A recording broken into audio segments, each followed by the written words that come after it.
Hello students, this is Geeta Sharma और हम पढ़ रहे हैं geography chapter 7 life lines of national economy, यानी कि राष्ट्रीय अर्थव्यवस्था की जीवन रेखाएं। सो स्टूडेंट्स, हमने मीन्स ऑफ ट्रांसपोर्ट स्टार्ट कर दिए थे, जिसमें हमने ट्रांसपोर्ट के बारे में पढ़ा था।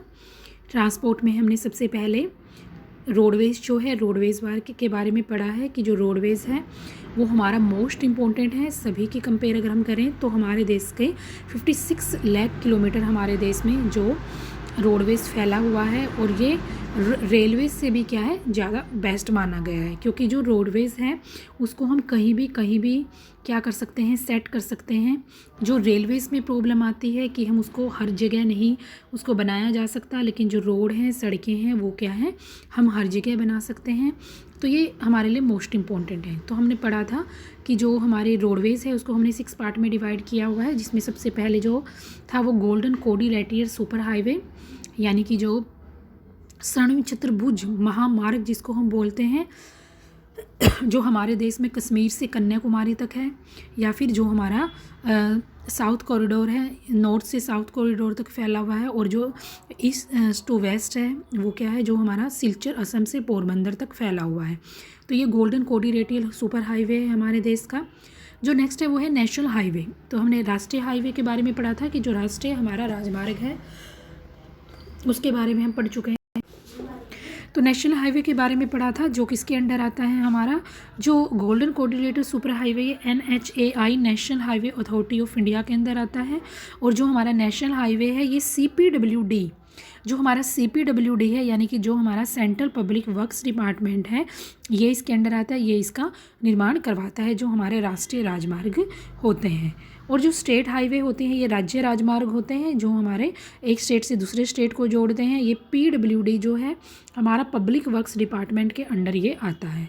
जो डिस्ट्रिक्ट रोड्स हैं जो हमारे क्या करते हैं डिस्ट्रिक्ट हेडक्वार्टर को जोड़ते हैं एक दूसरे से, तो वो डिस्ट्रिक्ट रोड्स हैं। अदर रोड्स में हमारे जो है ग्रामीण सड़क योजना के अंतर्गत जो हमारे रूरल एरियाज़ को शहरों से जोड़ते हैं, तो वो हमारे अदर रोड्स के अंदर आते हैं। जो बॉर्डर रोड्स हैं वो हमारी सीमांत सड़कें हैं, जो कि हमारे बॉर्डर पे बनाए गए हैं या फिर ऐसे एरिया पे इनका निर्माण किया गया है जहाँ पे हमारा पहुँचना थोड़ा सा मुश्किल होता है।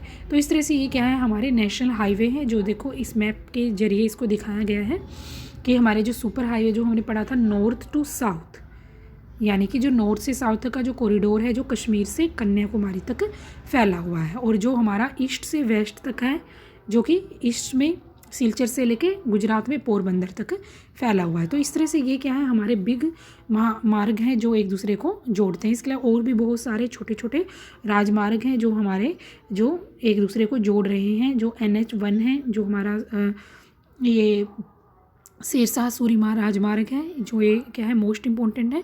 तो ये क्या करते हैं जो गोल्डन कोऑर्डिनेटर को हमने कैसे दिखाया हुआ है वो हमारी जो येलो कलर की लाइन से उनसे दिखाया गया है, और जो पिंक कलर की लाइन वो हमारा नॉर्थ साउथ कॉरिडोर को दिखा रही है। जो ऑरेंज कलर की लाइन है वो ईस्ट वेस्ट कॉरिडोर को दिखाती है, और जो ब्लैक कलर की है जो बॉक्स बने हुए हमारे नेशनल हाईवे के नंबर को दिखाते हैं कि हमारा जो सुपर हाईवे है जो नेशनल हाईवे है वो कौन सा और कहाँ तक फैला हुआ है।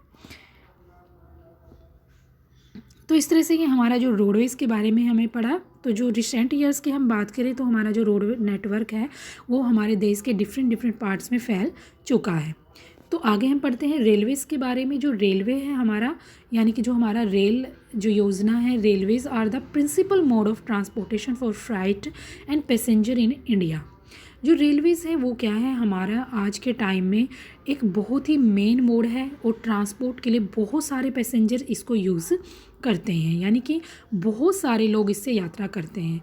Railways also make it possible for people to conduct multifarious activities like business, sightseeing, pilgrims along with transportation of goods over longer distance।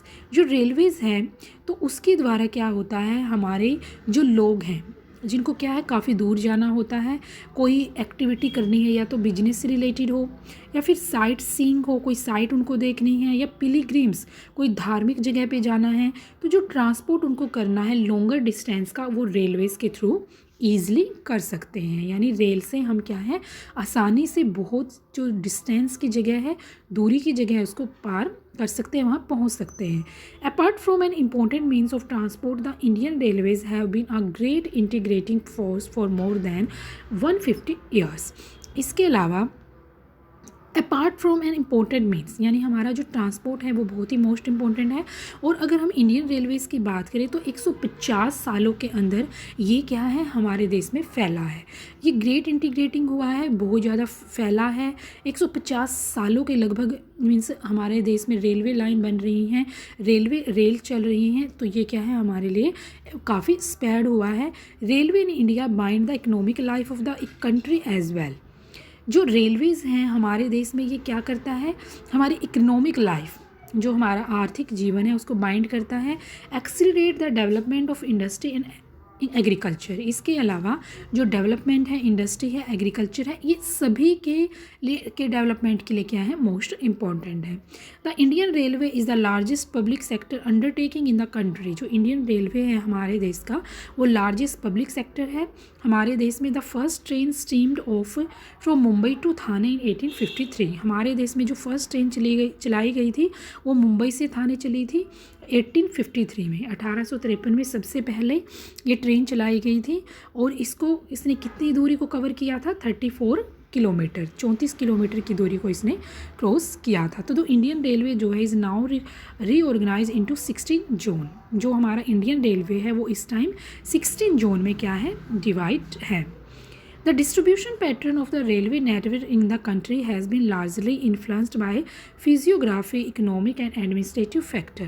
हमारा जो डिस्ट्रीब्यूशन है, जो पैटर्न रेलवे नेटवर्क है हमारे देश में, वो काफ़ी ज़्यादा प्रभावित करता है। कौन कौन सी चीज़ें इसको प्रभावित करती हैं, तो हमारी रेलवे को फिजियोग्राफी जो है, हमारी भौगोलिक कंडीशन क्या है, भौतिक अवस्था, इकोनॉमिक, एडमिनिस्ट्रेशन फैक्टर कौन कौन से हैं, यानी हमारे आर्थिक प्रशासकीय कारक जो है वो सभी के सभी जो फैक्टर हैं वो हमारे रेलवे लाइन को, रेलवे नेटवर्क को प्रभावित करते हैं।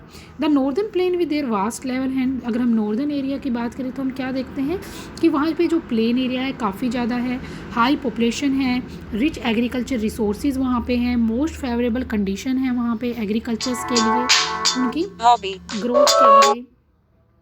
And however, a large number of rivers requiring construction of bridges across their wide beds posed some obstacles। इसके अलावा a large number of rivers यानी कि बहुत सारी हमारी रिवर्स हैं जो हमारे प्लेन एरिया में कंस्ट्रक्शन का काम वहाँ पे मीन्स जो ब्रिज वगैरह बनाने की ज़रूरत पड़ती है, क्योंकि देखो रिवर्स वगैरह है तो वहाँ पे हमें रेलवे लाइन बनाने में थोड़ी प्रॉब्लम्स आती है, तो उसके लिए क्या करना पड़ता है, ब्रिज बनाए जाते हैं, पुल बनाए जाते हैं। And wide beds pose some obstacles. इसके अलावा हमें बहुत सारी प्रॉब्लम्स फेस करनी पड़ती हैं ऐसे एरिया में। वो जो हिली टेरेन एरिया है तो वहाँ पे पेनिसुलर रीजन जो है, पेनिसुलर रीजन के अंदर जो प्रायद्वीपीय है एरिया है वहाँ पे, और जो रेलवे ट्रैक्स हैं और लेड थ्रू लो हिल्स। इसके अलावा जो लो हिल्स हैं, पहाड़ियाँ हैं, वहाँ पे रेलवे ट्रैक बनाना थोड़ा सा क्या होता है, मुश्किल होता है। गैप्स हैं, टनल्स हैं, यानी जो टनल्स वगैरह होती हैं बनानी पड़ती हैं। तो इस तरह से क्या है, रेलवे लाइन बिछाना या रेलवे लाइन बनाना हर जगह क्या पॉसिबल नहीं होता। The Himalaya mountains region too are unfavourable for the construction of railway line due to high relief sparse population. जो हिमालय माउंटेन्स की अगर हम बात करें तो वहाँ पे भी क्या है, रेलवे लाइन कंस्ट्रक्शन करना इतना इजी नहीं है, क्योंकि हाई रिलीफ है, पॉपुलेशन वहाँ पे थोड़ी है, इकोनॉमिक अपॉर्चुनिटी थोड़ी कम है, तो इसलिए वहाँ पे भी हम क्या इतने इजी तरीके से रेलवे लाइन नहीं बना सकते। तो likewise it was difficult to lay railway lines. तो इस तरह से हम क्या देखते हैं कि जो रेलवे लाइन्स है उनको बनाना थोड़ा सा क्या होता है, मुश्किल होता है। The sandy plain of western Rajasthan. इसके अलावा अगर हम राजस्थान की बात करते हैं वो क्या है, सैंडी एरिया है, रेतीला एरिया है, रेत बहुत ज़्यादा है। स्वैम्स ऑफ गुजरात, और गुजरात को अगर हम देखते हैं तो वहाँ पे गुजरात क्या है, दलदली एरिया है। Forestry tracts of Madhya Pradesh, अगर मध्य प्रदेश में देखें तो वहाँ पे क्या है, फॉरेस्ट काफ़ी ज़्यादा हैं। छत्तीसगढ़, उड़ीसा और झारखंड के अंदर फॉरेस्ट ज़्यादा हैं, तो वहाँ पे हमें प्रॉब्लम्स आती हैं। The Conti Jio stretch of Sahyadri could be crossed only through gap और पासेज। इसके अलावा जो हमारी सह्याद्री है, जो हमारा वेस्टर्न घाट है, वहाँ पे क्या है, काफ़ी गैप होता है। तो इस तरह से बहुत सारे एरिया हैं देश के जहाँ पे रेलवे लाइन को बिछाना बड़ा ही मुश्किल है। लेकिन रिसेंट टाइम्स की अगर हम बात करें तो the development of the Konkan railways, Konkan railway along the west coast, तो हमारे देश का जो वेस्ट कोस्ट भाग है, जो पश्चिमी कोस्ट भाग है, वहाँ पे कोंकण रेलवे बिछाई गई है। Facilitate the movement of passenger, ताकि क्या किया जा सके, वहाँ के जो पैसेंजर्स हैं उनको उनके मूवमेंट हो सके। And goods in this most important economic region of India, इसके अलावा जो गुड्स है उसको भी क्या है वो आसानी से एक जगह से दूसरी जगह पे पहुंचा सके। It has also faced a number of problems such as sinking of track in some stretches and landslide. इसके अलावा वो क्या करते हैं, it has also faced number of problems, और भी बहुत सारी प्रॉब्लम्स हैं। अगर हम देखें तो हमारी जो लैंडस्लाइड्स हैं, स्ट्रेच हैं, जो ट्रैक हैं, उनको बहुत सारी प्रॉब्लम्स का सामना और भी करना पड़ता है। तो हर एक जगह क्या है, ईजी नहीं है कि हम रेलवे लाइन बना सकें। तो today the railway have become more important to our national economy. तो हमारी नेशनल इकोनॉमी की बात करते हैं, हमारे राष्ट्रीय अर्थव्यवस्था की बात करें तो रेलवे जो है काफ़ी मोस्ट इम्पोर्टेंट है than all other means of transport put together. लेकिन फिर भी क्या है, अदर मीन्स ऑफ ट्रांसपोर्ट, लेकिन जो ट्रांसपोर्ट के जो अदर मीन्स हैं अगर वो साथ में चलते हैं तो हावेवर रेल ट्रांसपोर्ट सफ़र, लेकिन फिर भी जो रेल ट्रांसपोर्ट है सफ़र फ्रॉम स्टैंड प्रॉब्लम्स, काफ़ी प्रॉब्लम्स उसको फेस करनी पड़ रही है। जैसे कि many passenger travel without ticket, हम देखते हैं कि बहुत सारे जो पैसेंजर होते हैं, यात्री जो हैं, ट्रेन में विज़िट तो करते हैं लेकिन वो ट्रैवलिंग जो करते हैं बिना टिकट के ही ट्रेन में घुस जाते हैं। Theft and damaging of railway property has not it stopped completely. जो चोर हैं वो क्या करते हैं, रेलवे लाइंस हैं, रेलवे ट्रेन हैं, उनको डैमेज करते हैं, जो प्रॉपर्टी है उसको वेस्ट करते हैं, तो वो भी रुक नहीं पा रहा है। People stop the train, pull the chain unnecessarily and these causes have damage to the railway। इसके अलावा जो लोग हैं वो क्या करते हैं, ट्रेन्स को रोकते हैं, पुल द चेन को खींच देते हैं बिना किसी ज़रूरत के, and causes heavy damage to the railway. और इस तरह से बिना किसी रीजन के जो रेलवे का टाइम भी वेस्ट होता है और वैसे भी वेस्ट हो मीन्स टाइम भी वेस्ट हो रहा है और बिना किसी रीजन के जो नुकसान हो रहा है। तो think over it how we can help our railway in running as per the schedule time.